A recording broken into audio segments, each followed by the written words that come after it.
अस्सलाम वालेकुम। मेरे चैनल TLB एकेडमी में खुश आमदीद। जैसा कि दोस्तों आप जानते हैं कि मैं लीगल ड्राफ्टिंग पे वीडियो बनाता हूं, तो आज मैं आपको बताने वाला हूं कि एग्रीमेंट टू सेल कैसे लिखते हैं। उर्दू लैंग्वेज में एग्रीमेंट टू सेल कैसे लिखते हैं, एग्रीमेंट टू सेल लिखने का मुकम्मल तरीका आज मैं आपको बताने वाला हूँ।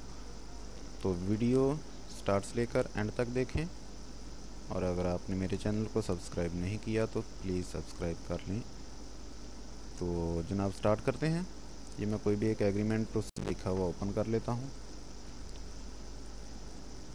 तो जनाब सबसे पहले हम आ जाएंगे स्टार्ट पेज पे। ये इन पेज की फ़ाइल है, मैं इसको ड्राफ्ट अपलोड भी कर दूँगा। वीडियो की डिस्क्रिप्शन में मैं इसका लिंक दे देता हूँ, आप वहाँ से डाउनलोड भी कर सकते हैं। तो चलो स्टार्ट करते हैं जी। ये सबसे पहले तहरीर ऊपर लिखते हैं हम दस्तावेज़, इकरारनामा, मौदा बै। उसके बाद आ जाता है जी भाग। भाग का मतलब होता है ख़रीदार जिसके हक़ में हम ये लिख रहे हैं। तो जैसे ही मैंने पहले मोहम्मद मनीर लिखा हुआ, यहाँ आपका जो नाम है, आपका जो ख़रीदार है वो लिख सकते हैं, जैसे अली मोहम्मद, वल फ़कीर मोहम्मद। हम इसकी कौम लिख सकते हैं, कौम जैसे जट है तो कौम जट लिख लें। साकन, साकन का मतलब होता है जी एड्रेस, ख़रीदार का एड्रेस लिखना है। यहाँ एड्रेस आप कोई भी लिख सकते हैं, जैसे न्यू इस्लामिया पार्क, शादरा लाहौर, तहसील सिटी, ज़िला लाहौर। ये हमारा ख़रीदार है भाई। शार्ट इसको लिखने का तरीका तो ये है कि इसको आप लिख के यहाँ से दोनों लाइनों को सिलेक्ट करके कॉपी कर लें, कंट्रोल-C से कॉपी कर लें। उसके बाद आ जाता है जी मन के। कॉपी क्यों की है ये भी मैं आपको बाद में बताता हूँ। अगर दोबारा आप लिखना चाहें तो तहरीर के दरमियान में मैंने यही नाम दोबारा लिखा हुआ है। मैंने कॉपी इसलिए किया था कि मैं यहाँ तक इसको पेस्ट कर दूँगा उसी को, तो ये यहाँ ऐड हो जाएगा। तो अगर आप दोबारा लिखना चाहे तो लिख सकते हैं। मैंने वैसे कॉपी करके यहाँ पेस्ट कर दी है कि टाइम बच जाता है इस तरह। उसके बाद आ गया जी मन के। मन के का मतलब होता है फ़रोख्त कनिंदा। फ़रोख्त कनिंदा यहाँ हम लिखेंगे जी सेलर का नाम। ऊपर हमने लिखा है परचेज़र का, यहाँ हम लिखेंगे सेलर का नाम। सेलर यानी कि फ़रोख्त करने वाला। यहाँ आप कोई भी नाम लिख लें जो आपका फ़रोख्त कनिंदा, आप फ़र्द से दे के उसका नाम लिख लें। आपके पास रजिस्ट्री है या फ़र्द है तो वहाँ से दे के आप लिख सकते हैं। तो जनाब यहाँ हम लिख देते हैं, कोई भी नाम लिख लें आप, मोहम्मद असलम, वल मोहम्मद अकरम। इसके बाद हम इसकी कौम लिख सकते हैं, जैसे कौम है इसकी अराई तो हम अराई लिख लेंगे। उसके बाद हमने लिखना है साकन, यानी कि इसका एड्रेस पता लिखना है तो साकन लिख लें जनाब। कैसर टाउन, शादरा लाहौर, तहसील सिटी, ज़िला लाहौर। मैं तो ये फ़र्ज़ी नाम और फ़र्ज़ी एड्रेस लिख के आपको सिर्फ समझाने की कोशिश कर रहा हूँ, बाकी तो नीचे तहरीर ही है जो लिखनी है आपने। तो इसके बाद जी मान मज़र। मान मज़र का मतलब है जो ये फ़रोख्त कनिंदा है। मान मज़र एक किता कमर्शियल प्लाट। आप यहाँ ज़रिया राज़ी है अगर आपके पास तो आप यहाँ लिखेंगे ज़रिया राज़ी, ज़रिया राज़ी। अगर आपके पास प्लाट है तो आप लिखेंगे किता प्लाट। अगर आप मकान ख़रीद रही या फ़रोख्त कर रहे हैं तो यहाँ लिखेंगे मकान। तो हम प्लाट का लिख रहे हैं तो यहाँ हम प्लाट लिखेंगे प्लाट। रकबा तदादी, जितना भी आपके पास रखता है, 2 कनाल, 4 कनाल, 5 मरले, 6 मरले, जितना भी है, मैं 5 मरले लिख देता हूँ।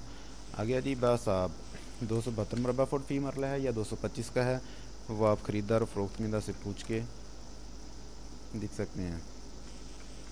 तो आम अमूल में 272 स्क्वायर फुट का होता है, तो मैं लिख दिया 272 मरबा फुट फ़ी मरला। तफसील। इसके बाद हम लिखते हैं जी तफसील।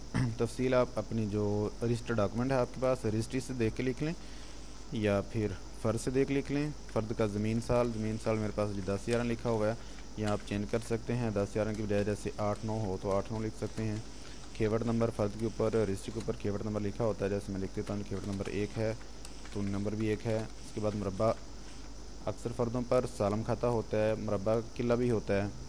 जिस तरह का मौज़ा है उस तरह की तफसील होती है फ़र्दों पे या रजिस्ट्री पे। फ़र्द पढ़ने का मुकम्मल तरीका मैंने एक वीडियो पहले बना के अपलोड की है। अगर आपको फ़र्द पढ़ना नहीं आती तो आप वो वीडियो देख के फ़र्द पढ़ना सीख सकते हैं। यहाँ मुरब्बा नंबर लिखा हुआ है 150, जैसे हमारा 5 है तो हम 5 लिख लेंगे। किला नंबर 2 है या 4 है या 5 है, तो कोई भी हो हम लिख सकते हैं। उसके बाद ये होता है जी टोटल रकबा, इस खाते का टोटल रकबा कितना, तो जैसे हम लिख लेते हैं जी 8 कनाल टोटल रकबा है। 8 कनाल में से 5 मरले है, तो 8 कनाल का हिस्सा मुंतकिला हमारा है जी 5 मरले, तो इसका हिस्सा लिखा जाएगा कि 5/160 बक़दर रकबा तादादी 5 मरले। फिर इसके आगे हम लिखेंगे उर्दू में 5 मरले। इसके बाद हम लिखेंगे जी बासाब जरीब, जरीब का मतलब होता है 272 मरबा फुट फ़ी मरला। तो इसके बाद लिखेंगे जनाब इसका हदूदरबा। हदूदरबा होता है कि इसकी अतराफ़ में क्या है, मशरक़ मगरब शमाल जनूब में क्या है।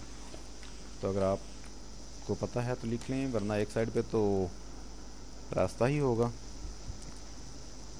तो लिख देंगे जी मशरक़ प्लाट दीगरे, या अगर किसी का मलकीती प्लाट अगर आपको पता है किसका है तो लिख दें। मरगब वाली साइड पे प्लाट मलकीती नुमान असलम, यानी कि नुमान असलम का अगर कोई भी मालिक हो उसका नाम लिख सकते हैं। शमाल, शमाल वाली साइड पे जी जो भी आपका है सड़क, रास्ता या आप गली कुछ भी लिख सकते हैं जो आपका है। जनूब वाली साइड पे मलकियत दी गई। आगे है जी वाक़या, रकबा, हदबस्त, मौज़ा। वाक़या होता है अगर कोई आबादी टाउन है या प्लाट का नंबर है, जैसे वाक़या प्लाट नंबर 4 है, उस्मान ब्लॉक है, कोई भी ब्लॉक हो वो लिख सकते हैं। मौज़ा जैसे फ़िरोज़ वाला, लाहौर, शादरा, कोई भी जो आपकी फ़र्द है वहाँ से देख के आप लिख लें। इसके बाद आ गया जी प्लाट मज़कूरा हर किस्म के बारे कफ़ालत व सुकम से मुबर्रा पाक व साफ़ है, फ़रोख्त एक तरह हासिल है वगैरह वगैरह जो भी लिखा हुआ आप सारा ये पढ़ सकते हैं। उसके बाद ये हमारा का सौदा बै हमरा, यानी कि इस्मान मज़र ने किसके साथ सौदा किया है उसका नाम, बहाक का नाम इधर दोबारा रिपीट करेंगे। इसका फ़ॉन्ट साइज़ अलग है तो मैं इसका फ़ॉन्ट साइज़ सेम कर देता हूँ, उसको बोल्ड किया हुआ ताकि नज़र आ जाए। उसके बाद जनाब आ गया जी टोटल अमाउंट, जैसे 3 करोड़ 60 लाख रुपए लिखा हुआ है, हम यहाँ जितना भी लिखना चाहें 20 लाख रुपए लिख लेते हैं जी। 20 लाख रुपए में हमारा सौदा है। फिर हम लिखेंगे जी निसफ़, 20 लाख का निसफ़, 20 लाख का निसफ़ होता है जी 10 लाख रुपए, तो यहाँ लिखेंगे हम 10 लाख रुपए होते हैं हमें तय करके। कुल्लो हम रकम में से मबलग जितना हमने बयाना दिया या लिया जो भी है वो लिखेंगे। यहाँ लिखते हैं जी 5 लाख रुपए बयाना। अगर कोई तफसील है इसकी चेक या नकद या अलग अलग चीज़ें तो आप यहाँ लिख सकते हैं, वरना हम लिखते हैं जी 5 लाख रुपए नकद बसूरत करेंसी नोट वसूल पा लिए हैं बतौर बयाना रूबरू गवाहान हाशिया वसूल पा लिए हैं। जबकि बकिया रकम, बकिया 5 लाख रुपए वसूल हो गए, जो बाकी रहेगी 15 लाख रुपए, हम यहाँ लिखेंगे जी 15 लाख रुपए। मोरका कितनी तारीख तक, आज का दिन है जी 16/2, हम एक मंथ का इसका टाइम रख लेते हैं जी कि 16/3/2024 तक वसूल करके फ़र्द बराए बै हासिल करके हवाले मकरला करने और रजिस्ट्री बैनामा भाग मकरला या जिसके नाम मकरला चाहे तस्दीक पर तकमील करवाने का पाबंद होगा। यह मन मज़र की तरफ से लिख रहे हैं। आगे ये शरात इसकी लिखी हुई जी अगर मन मज़र बकी रकम वसूल करके रजिस्ट्री भाग मकरला तस्दीक करवाने से इनकार करूँगा या इकरारनामा मौदा से मनहरफ होगा या लैतुलाल करूँगा तो मकरला को हक हासिल होगा। मकरला है जी इसमें ख़रीदार, मन मकर मन मज़र बेचने वाला और मकरला ख़रीदार। हक हासिल होगा कि वो बदरिया अदालत मजाज कानूनी चाराजोई करके प्लाट मज़कूरा की रजिस्ट्री भाग अपने तस्दीक करवा ले। मन मकर हर्जा व खर्चा का ज़िम्मेदार होगा। अगर मकरला अंदर मियाद बकिया रकम अदा करने से कासर रहा तो बयाना ज़ब्त और मुआदा मनसूख सवर होगा। आगे ये दूसरा था थोड़ा सा पहले एग्रीमेंट का लिखा हुआ है, इसलिए मैं इसको डिलीट कर देता हूँ। यहाँ लिखेंगे जी कब्ज़ा प्लाट हर तरह से पाक व साफ़ हवाले मकरला कर दिया गया है। अगर कब्ज़ा प्लाट नहीं दिया गया तो आप लिखेंगे जी, यहाँ लिख सकते हैं जी कब्ज़ा प्लाट, इसको मैं इंटर मार के दूसरा फ़िक्रा भी आपको लिख के बता देता हूँ जी। कब्ज़ा प्लाट बवक़्त तस्दीक रजिस्ट्री हवाले मकरला कर दिया जाएगा। अगर कब्ज़ा दे दिया गया है तो फिर आप ये नहीं लिखेंगे, फिर आप इसको डिलीट करेंगे और ये लिखेंगे कब्ज़ा प्लाट हर तरह से पाक व साफ़ हवाले मकरला कर दिया गया है। मकर अलय यानी कि ख़रीदार जिस तरह चाहे प्लाट मज़कूरा को अपने तसर्रुफ़ इस्तेमाल में लाए, मन मकर को कोई एतराज़ ना होगा। फ़र्द बराए बै यानी फ़र्द बै हासिल करना मन मकर की ज़िम्मेदारी होगी। आगे रस्मी फ़िक्रा है वो आप पढ़ सकते हैं। आज की तारीख़ है जी 16 फरवरी 2024। तो आप नीचे तारीख लिख सकते हैं। अलाबद मन मकर था जी हमारा। स्टार्ट पेज पे जाते हैं और मन मकर देखते हैं मोहम्मद असलम, और मकरला अली मोहम्मद, तो यहाँ हम लिखेंगे जी मोहम्मद असलम, और मकरला है जी हमारा अली मोहम्मद। नीचे हम लिखेंगे जी इनके आईडी कार्ड नंबर दोनों के, जो भी इनके नंबर हैं जी वो हम लिख के, तो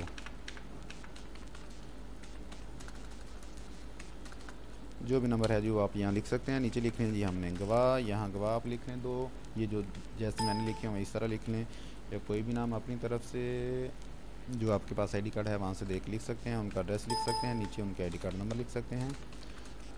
तो दोनों के आईडी कार्ड नंबर, ये जी हमारा एग्रीमेंट मुकम्मल है। इसके बाद एक चीज़ और है जी, जो भी हम नाम यहाँ लिखेंगे उनको इन 3 लाइनों को कॉपी करेंगे। कॉपी करके हम जाएंगे जी स्टार्ट पेज पे, फर्स्ट पेज के नीचे बॉटम में मैंने ये इनके दस्तखत और अंगूठाजात के लिए जगह बनाई है, यह हम इनको पेस्ट कर देंगे।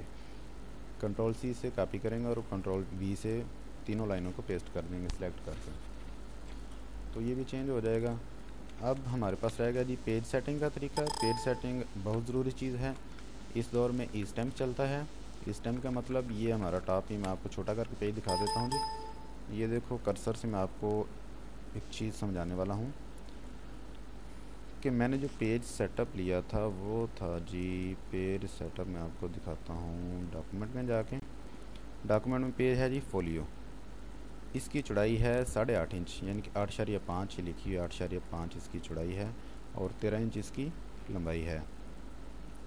ये मैंने मार्जिन इसका छोड़ा हुआ है जी, ये आप देख सकते हैं। लेफ़्ट साइड 1, यानी कि ये साइड है लेफ़्ट इसकी, ये साइड इसकी लेफ़्ट है, तो लेफ़्ट साइड है इसकी 1 इंच, राइट 2 इंच, ये इसकी राइट साइड है। यहाँ से लेके यहाँ तक मैंने ये 2 इंच छोड़ी हुई है जी जगह, ये लाइन लगी हुई है, ये लाइन यहाँ से लेके यहाँ तक 2 इंच जगह मैंने छोड़ी है। ये इसका टॉप है, टॉप ये है साइड जनाब, ये 1 इंच है और बॉटम 1 इंच मैंने छोड़ा हुआ है। बॉटम यानी कि नीचे, तो नीचे आके देख लें जी, ये देखो 1 इंच के ऊपर ये लाइन नज़र आ रही है कि 1 इंच मैंने ऊपर छोड़ा हुआ है। अब ई स्टैम्प जो आज का स्टाम्प है, नया जदीद दौर का स्टाम्प जो पंजाब बैंक से हासिल होता है, उसकी सेटिंग के मुताबिक टॉप से 6 इंच छोड़ा होता है। तो ये 6 इंच का निशान है जहाँ मेरा ये कर्सर नज़र आ रहा है, तो मैंने ये देखो यहाँ से 6 इंच के बराबर ऊपर से छोड़ दिया है। यानी कि मैं इसको, ये देखो इंटर मार के नीचे या डिलीट करके आप एडजस्ट कर सकते हैं इंटर से, इंटर के बटन से। तो ये तकरीबन 6.5 पे सेट है जी, यहाँ 6 इंच है और यहाँ 6.5 है, 6.5 पे आप यहाँ छोड़ सकते हैं इसको। तो दूसरे पेज पे कुछ करने की ज़रूरत नहीं है। दूसरा पेज ये स्टार्ट से ही मैं शुरू करता हूँ। पेज की मैंने सेटिंग पहले से की हुई है, ये ऑल सेट है। अगर फ़ॉन्ट को थोड़ा बहुत आप बड़ा करना चाहें, ये मैंने फ़ॉन्ट साइज़ इसका 17 लगाया हुआ है, 17.2 कर दें, 3 कर दें, जितना भी आपको चाहिए हो। ये फ़ाइल मेरी ज़ाया हो गई जी, मैं इसी पेज को दोबारा ओपन करके दिखा देता हूँ सरकार को।